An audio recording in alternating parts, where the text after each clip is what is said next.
Juara kemarin waktu pembukaan menjadi MC atau pewara, iya, menggunakan MC, iya, menggunakan ilmu public speaking, iya, menggunakan ilmu public speaking. Kemudian beberapa hari ini kita 3 hari sudah mendengarkan materi dari para narasumber. Narasumber itu ada di depan, itu juga menerapkan public speaking. Kemudian waktu acara pembukaan kemarin ada sambutan dari Ibu Kepala Balai Bahasa dan juga Bapak PLT Kepala Dinas. Kemudian ini ya, beberapa presentasi juga menggunakan public speaking. Apakah mereka yang berada di depan untuk berbicara di depan publik ini, apakah mereka dilahirkan menjadi seorang public speaking, menjadi seorang public speaker atau speaker? Bagaimana? Apakah mereka memang terlahir untuk menjadi seorang public speaker? Tidak.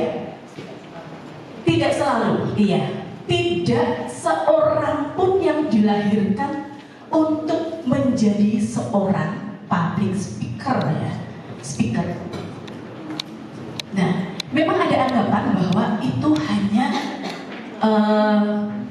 dibisai, hanya mampu kalau seseorang memiliki bakat. Tetapi sesungguhnya ada 3 hal yang mempengaruhi, 3 L, yaitu lahir atau bakat tadi. Memang ada beberapa yang lahir dengan bakat untuk berani tampil di depan, dari kecil biasanya sudah terlihat. Kemudian lingkungan sekitar yang akan mempengaruhi, dan juga dari latihan. Latihannya bagaimana? Nah, ini dia tadi masalah-masalah dalam public speaking. Tampil di depan itu ternyata semenyeramkan itu loh bagi beberapa orang. Betul? Belum tampil saja sudah deg-degan. Tadi keringatnya sak jagung-jagung katanya. Iya. Kemudian aduh, aku kok nek salah aku piye yo?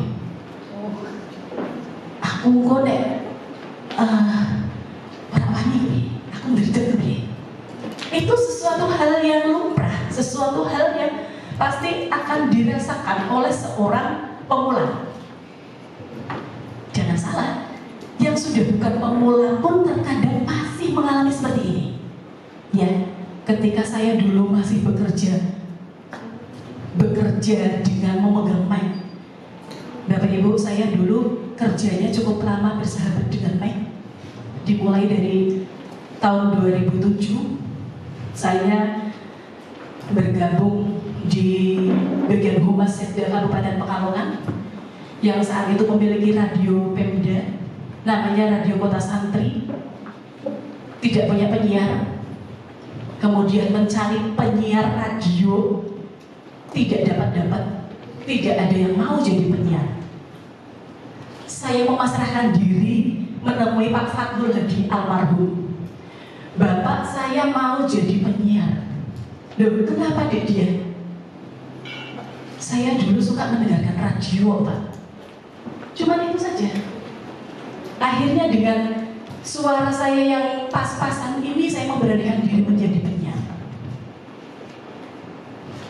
Sudah jadi penyiar, di mana orang hanya mendengarkan suara saya. Waktu itu ya, 2007 belum ada yang sekarang siaran sambil live TikTok, sambil live Instagram ya. Waktu itu belum. Orang benar-benar masih hanya mendengarkan suara saja. Kemudian 2009 kebetulan protokol banyak kegiatan bersamaan yang membutuhkan banyak orang dan tenaganya kurang. Diminta tolonglah ini para penyiar radio ini, diminta tolong untuk membantu acara pelantikan pejabat waktu itu. Saya dimintain tolong untuk membaca SK, kemudian ada teman dimintain tolong untuk menjadi ajudannya bupati dan lain-lain. Setelah itu saya ditarik menjadi seorang protokol bupati. Zamannya Ibu Korea, zaman hukum. Saya shock, Pak Ayat. Terbiasa bekerja di balik layar, hanya suara saja yang terdengar. Ketika harus di protokol, saya harus memperhatikan penampilan. Di mana saya seorang yang tomboy sejak lahir, yang tidak kenal bedak, tidak kenal lipstik. Saya dipaksa untuk dandan, Bu. Saya nangis, benar saya nangis. Mbak, kenapa sih nggak bisa jadi diri saya sendiri? Nggak bisa, Mbak. Harus tampilnya harus seperti ini. Penampilan mencitrakan seorang protokol bupati itu harus seperti ini. Jadi Bapak Ibu, kalau saya ada kegiatan besar, misalnya resepsi 17 Agustus ya, di Pendopo, itu biasanya dandannya agak mewah nih, tidak seperti biasa. Saya harus dandan yang maksimal. Saya berangkat ke kantor, kumpul sama teman-teman, saya duduk, pasrah. Silahkan, ada yang bagian muka, ada bagian duduk, silahkan. Saya disuruh tampil, saya suara siap, tapi saya tidak siap untuk dandan. Kayak gitu. Akhirnya teman-teman yang dandanin saya, si anak tomboy ini biar bisa jadi agak feminim sedikit gitu. Nah ini tadi masalah dalam public speaking ya, kembali lagi adalah nervous atau kecemasan yang teman-teman ini tadi sudah merasakan maju untuk perkenalan. Bagaimana rasanya? Gimana Mbak tadi? Deg-degan. Iya, deg-degan loh. Padahal cuma memperkenalkan diri saja. Tetapi untuk orang yang tidak pernah tampil itu memang semenyeramkan itu. Bagaimana tidak seram? Saya ngomong seperti ini, serasa semua mata itu memandang pada saya. Seolah-olah menguliti saya hidup-hidup.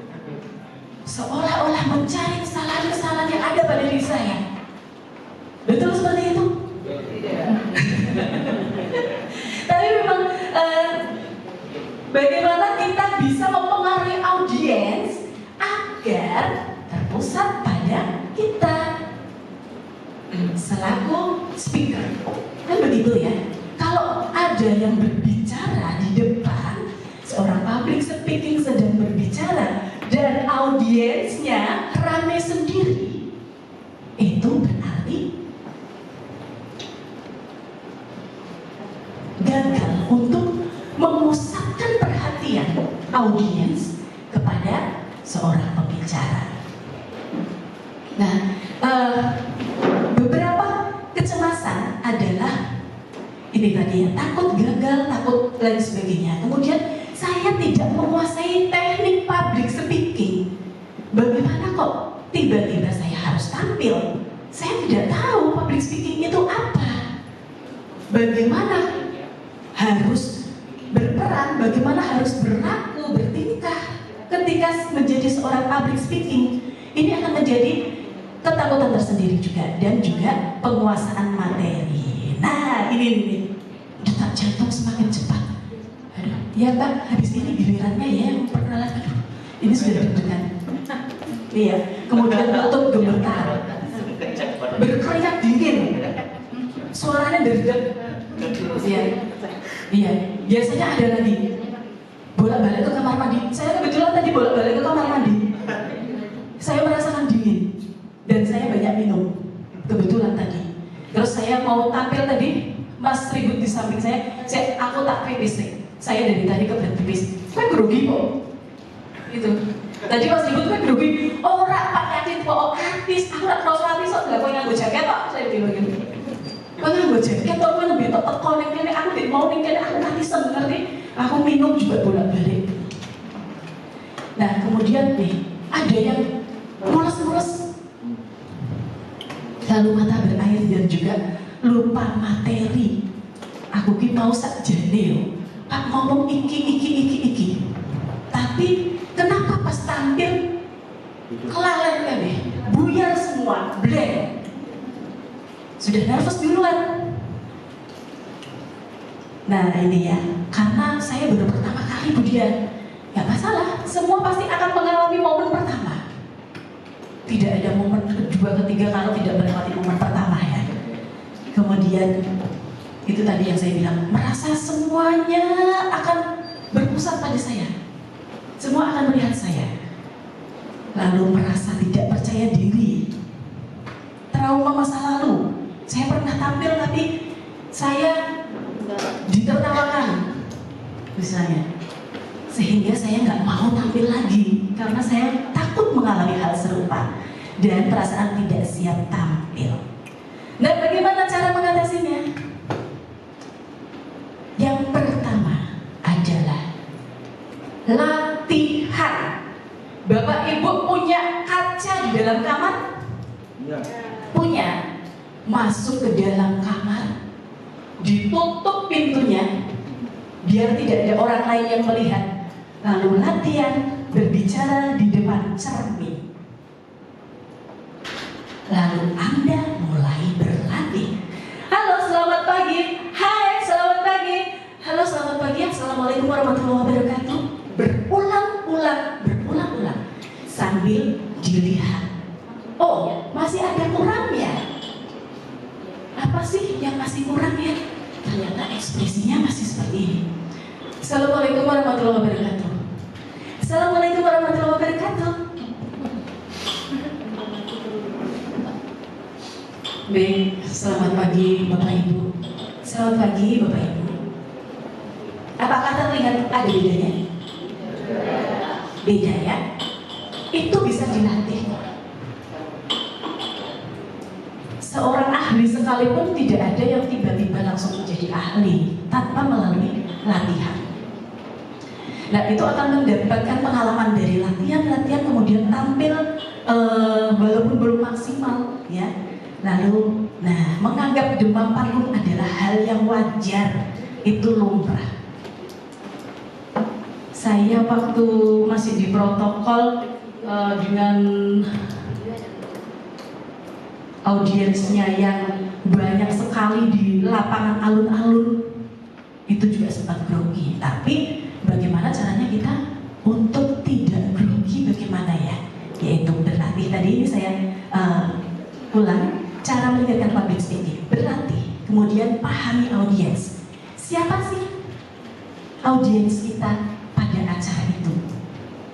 Oh, kebetulan hari ini saya akan mengisi BIMTEK, komunitas penggerak literasi. Audiensnya adalah para penggerak literasi. Oke, saya berarti harus seperti ini. Tapi lain waktu saya akan mengisi public speaking di mana audiensnya adalah anak-anak sekolah, OSIS dari SMP Kabupaten Pekalongan, minta diisi acara untuk public speaking.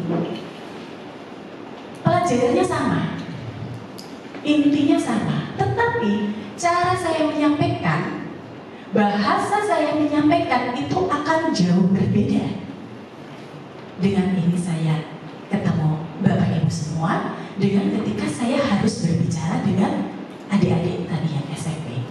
Lalu saya setiap hari di perpustakaan umum daerah, hampir setiap hari ada kunjungan dari adik-adik, anak-anak PAUD dan TK. Saya setiap hari kalau ada kunjungan mengisi storytelling. Saya mendongeng untuk mereka. Itu juga bahasa saya, itu juga akan jauh berbeda ketika menghadapi mereka. Lalu pelajari juga teknik orang ternama bisa. Najwa Shihab, bagaimana ketika dia tampil? Mungkin Anda bisa mencari, oh aku sukanya si A, si B. Bisa dipelajari dari situ. Lakukan interaksi dengan audiens. Tidak semua public speaker itu bisa berinteraksi dengan audiens. Ada yang sibuk dengan dirinya sendiri, hanya dengan materi, tetapi tidak memperdulikan audiens. Pernah seperti itu? Pernah mendatangi acara atau kegiatan yang public speakernya itu tidak peduli dengan audiens? Pernah ya? Iya. Yang misalnya memberikan pemateri atau mungkin kuliah umum, tapi mutu saja dengan materinya itu. Ada. Karenanya public speaking itu dibilang gampang ya gampang, dibilang susah ya susah. Karena memang tidak semudah itu ternyata prakteknya, ya. Lalu itu tadi yang saya mau tampil, saya kok grogi, saya deg-degan pelajari teknik menenangkan diri. Anda mungkin bisa menepi sejenak.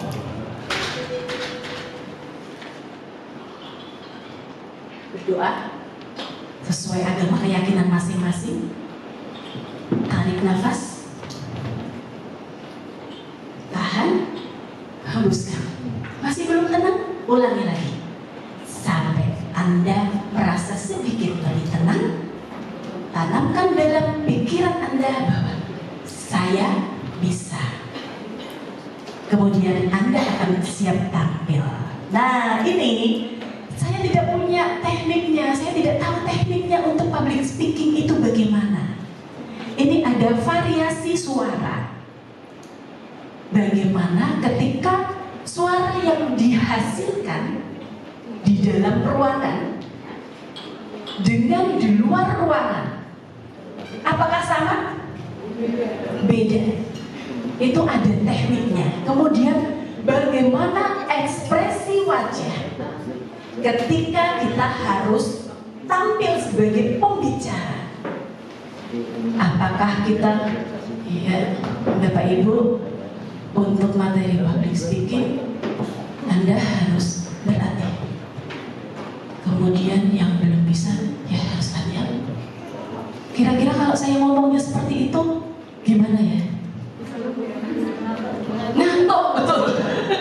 Sudah jam rawan, budianya seperti itu, tambah ngantuk ya Bu ya? Iya. Terus kontak mata ini yang penting nih, penting. Seorang pembicara, seorang public speaker berdiri di depan itu harus melakukan kontak mata dengan audiensnya. Biasanya Mbak Dia, saya itu grogi kalau saya melihat audiens terus tiba-tiba blank karena saya tatap mata saya blank dilihatin sama Mas Jan, saya dilihatin sama Mas Yusuf, saya blank. Aduh, aku mau ngomong apa? Betul seperti itu? Ada yang seperti itu teman-teman? Bapak Ibu ada.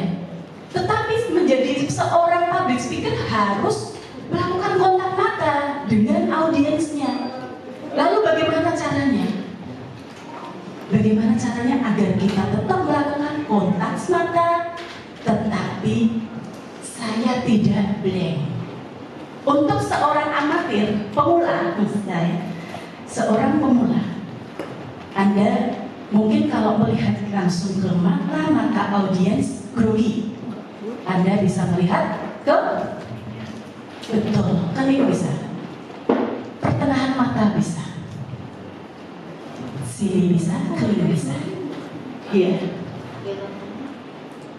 Jadi seolah kita melihat ke audiens, tetapi kita tidak berani menatap ke audiens. Nih Mas Didi, Mas Didi ini tatapannya tajam sekali dari tadi. Dia menguliti saya hidup-hidup ya. Tetapi memang harus seperti itu. Menjadi seorang public speaker itu harus berani menatap mata audiens. Tatap mata saya, lalu bahasa tubuh. Apakah saya harus tampil dengan berdiri tegak dengan kaku di sini, ataukah saya harus luwes bergerak atau luwes bergaya? Itu juga adalah teknik public speaking. Ini lalu ada variasi suara ya, ada volume dan kekerasan suara. Selamat pagi Bapak Ibu. Ini mungkin bisa dilakukan untuk kegiatan di dalam ruangan. Lalu di luar ruangan Anda akan mengatakan selamat pagi Bapak Ibu. Terdengar nggak? Selamat pagi Bapak Ibu. Apa kabar Anda semua hari ini? Mana suaranya?